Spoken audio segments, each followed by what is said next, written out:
Eu sou Yolanda Fordeloni, jornalista, economista, mãe do Nicolas, empreendedora aqui no Economic, onde eu crio conteúdo. Mas como é que será que eu cheguei até aqui para viver exclusivamente do canal? Hoje eu vou te contar a minha trajetória de 33 anos. Na verdade, são só 19 anos. Isso porque eu vou te contar só a minha trajetória profissional, que começou aos 14 anos, ganhando R$100 como jovem aprendiz, e chegou a um momento em que eu acumulei 3 empregos, mas também em um mesmo mês ganhei R$30 mil. Vocês já viram a história do César no último vídeo e hoje é a minha vez. E no fim desse vídeo eu ainda te conto 3 coisas que eu aprendi nessa trajetória profissional. O conteúdo fica depois da abertura.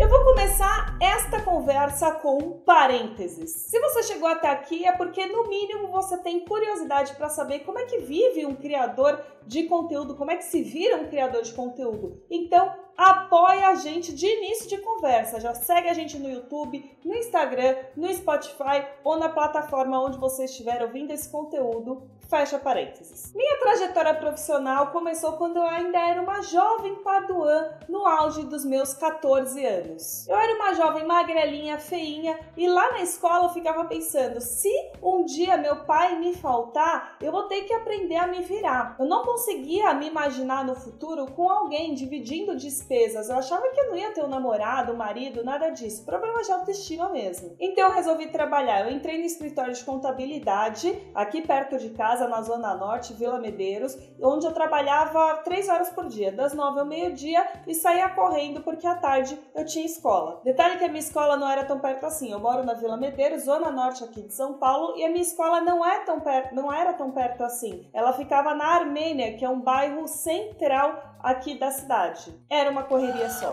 Lá eu era o famoso Severino. Etiquetava pasta, digitava numa máquina de escrever alguns documentos, organizava o depósito, fazia de tudo, mas no fim eu gostava porque eu me sentia produtiva. Mas com o tempo eu desanimei porque eu sabia que o dinheiro era muito pouco, R$100, e ainda tinha desconto em meses com menos dias úteis. Teve um mês, por exemplo, que teve feriado e me pagaram R$97. Além disso, eu não tinha contrato assinado nem nada, né? Enfim, nem ia poder registrar essa experiência. Acabei saindo.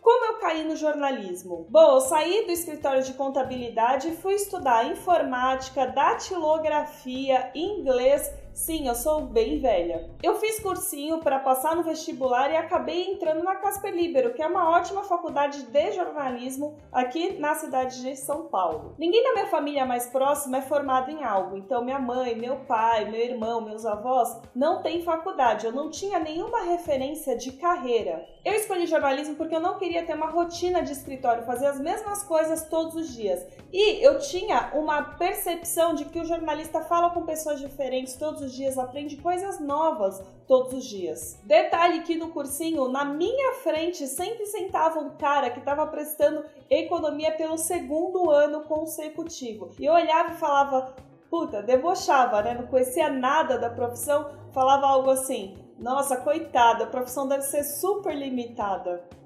Ha! Agora eu vou dar um resuminho aqui porque eu tive algumas experiências pequenas. Ainda na faculdade eu comecei a me envolver nos jornais dos estudantes para ter alguma experiência em jornalismo. Consegui um emprego numa editora que fazia anuários de medicina, advocacia, e depois eu fui para a revista Executivos Financeiros, que é uma revista especializada em tecnologia bancária e em serviços bancários e distribuída muito em bancos. Foi aí que eu comecei a me interessar pelo tema de economia.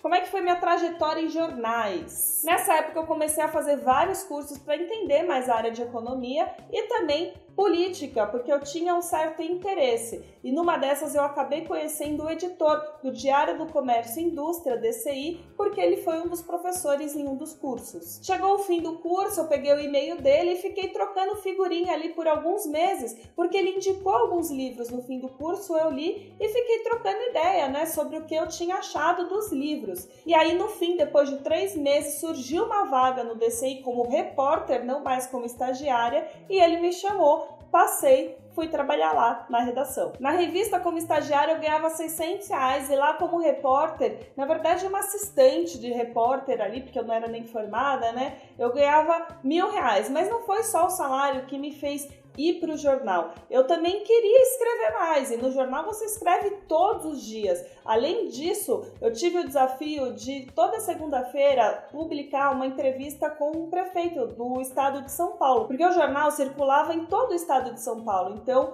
toda semana tinha entrevista nova com alguma cidade. Meu pai até colocou numa moldura a minha primeira reportagem de jornal e me deu de presente, olha que orgulho. E lá então eu trabalhava na redação e alguns dias da semana, 1 ou 2, eu ia para a Assembleia lá no Ibirapuera para acompanhar alguma conversa política, alguma votação dos deputados e vereadores. Enfim, era uma correria só. Mas foi lá também que eu tive as minhas primeiras decepções com o jornalismo. Vi uma pessoa infartar, porque jornalista trabalha muito, tá? Também vi muitos dos meus colegas serem demitidos porque o jornalismo já estava numa crise só e todo ano tem demissão. Comecei a me decepcionar. Entrada na Agência Estado e no Estadão, como é que foi isso? Ainda que eu gostasse de trabalhar no DCI, tinha um ponto que pesava bastante. O DCI na época ficava no Morumbi, Zona Sul, do outro lado da cidade, e eu morava na Zona Norte. E aí lá no painel da faculdade acabou surgindo uma vaga para trabalhar na Rádio Eldorado, que é do Grupo Estado, o mesmo grupo que é dono do Estadão, era dono do falecido Jornal da Tarde. Eu fui concorrer e com essa voz maravilhosa não passei. Mas eu peguei o e-mail do RH e comecei todo fim de mês enviar meu currículo e aquela mensagem: não tem nenhuma vaga, tem interesse, como é que andam as coisas aí? Depois de 2 ou 3 meses também, eles me chamaram para concorrer em 2 entrevistas da Agência Estado. Uma era para trabalhar com agronegócio e outra para cobrir bolsa, mercado financeiro, finanças pessoais. As 2 eram vagas de estagiário para ganhar R$850, diminuí um pouco meu salário em relação ao DCI, mas eu estava disposta. Passei nas 2 e escolhi cobrir bolsa. No Grupo Estado eu fiquei 9 anos, 2 na Agência Estado e 7 no Estadão. Escrevi para o site, escrevi para o jornal, escrevi para o falecido Jornal da Tarde, gravava toda semana um programa ao vivo para a TV Estadão sobre finanças pessoais, falei na Rádio Eldorado, entre outras experiências. Mas eu olhava para cima, para os meus chefes e não me via naquela posição daqui a uns anos. Além disso, apesar de eu conversar com muitas pessoas todos os dias, os temas, como sempre, começaram a se repetir, né? Natural, não se cria coisas na economia toda hora. E aí eu comecei a ficar um pouco entediada, eu sentia também que as reportagens não se aprofundavam, eu queria mais. Eu pesquisei sobre algumas especializações de jornalismo, mas eu acabei optando por fazer a faculdade completa de economia em 4 anos. Nessa época eu já estava no Grupo Estado há 4 anos, ainda faltava um tempinho aí de trabalho lá. E aí eu acumulei o trabalho CLT que eu tinha lá, mais a faculdade. Era uma correria só.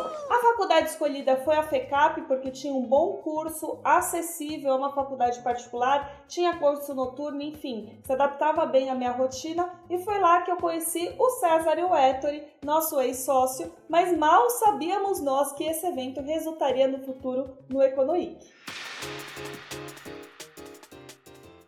Como é que foi a saída de redação e mudança de carreira? Em 2016 eu entrei numa pós em derivativos e mercado financeiro oferecida pela própria Bolsa de Valores e eu já não estava satisfeita com redação, mas não era o momento, porque eu estava aí acumulando a pós e o trabalho CLT. Mas apesar de eu não ir procurar emprego, o emprego veio até mim. Eu tinha uma fonte do mercado de fintechs, o Guia Bolso, e nessa época as fintechs estavam bombando, eu já estava de olho nesse mercado, que chegou até mim e me pediu indicação de pessoas do mundo de comunicação para trabalhar dentro da fintech. Eu indiquei uma jornalista que eu achava muito boa, mas também me candidatei à vaga e no fim deu certo, fui trabalhar no Guia Bolso. Ao mesmo tempo, desde que eu saí da faculdade, eu sempre mantive um certo contato com alguns professores e nessa surgiu uma oportunidade lá dentro de lecionar microeconomia, macroeconomia em alguns períodos, cálculo. A pessoa também teria que orientar a monografia e lá fui eu dar aula e orientar a monografia e trabalhar à noite, de sábado.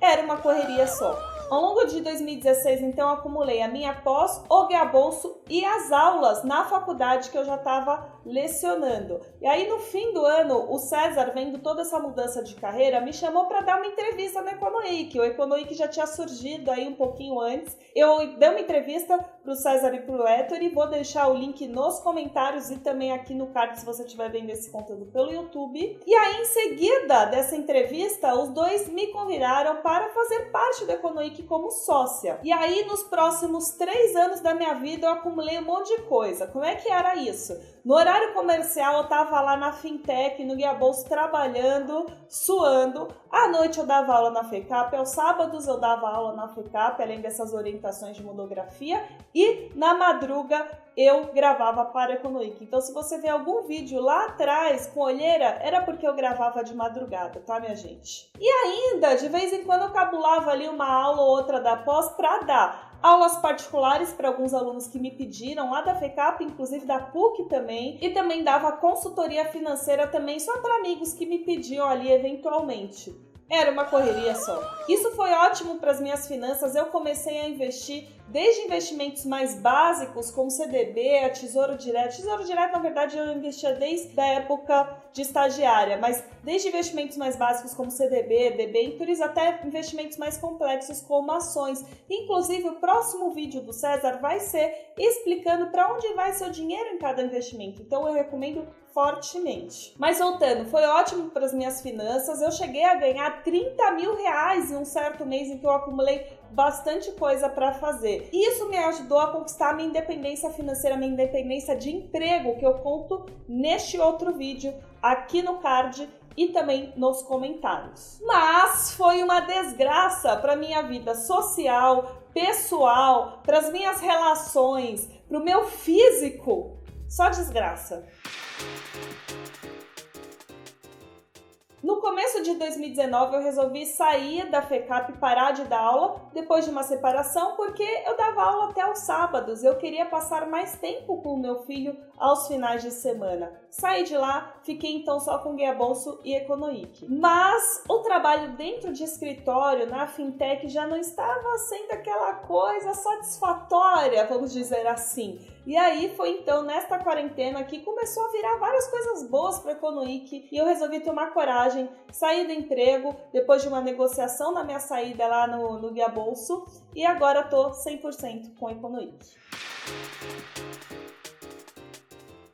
O que eu aprendi nessa minha trajetória profissional? Ao longo desses 33 anos, 19 de experiência, eu aprendi pelo menos 3 coisas. Ter mais autoconfiança no meu taco, porque eventualmente eu vou conseguir me virar, eu vou conseguir um emprego, vou conseguir um freela. Segundo aprendizado, há certos momentos na sua vida em que você vai trabalhar demais, em que sacrifícios são necessários, e eu sabia que eu trabalhava demais quando eu acumulei sei lá quantos empregos, já até perdi a conta. Mas eu sabia que isso era temporário, em algum momento ia acabar. E a terceira lição foi sempre levar todo o trabalho a sério, mesmo que fosse um pequeno freela, ali uma pequena consultoria, porque em todos eles eu aprendi alguma coisa, mesmo não sendo o emprego dos sonhos. Gostou do conteúdo? Deixa um comentário se você, assim como eu, já foi meio louco no trabalho, meio workaholic, já trabalhou demais em algum momento da sua vida. Não deixa de conferir o último vídeo do César em que ele comentou a trajetória profissional dele e dá aquele apoio para o Econoic. Segue a gente no YouTube, no Spotify, no Instagram, onde a gente coloca conteúdo todos os dias, responde perguntas todos os dias. A gente está nessa conversa diária com você, espalhando conteúdo, porque conhecimento é muito bom e conhecimento aqui no Econoic é sempre uma saída.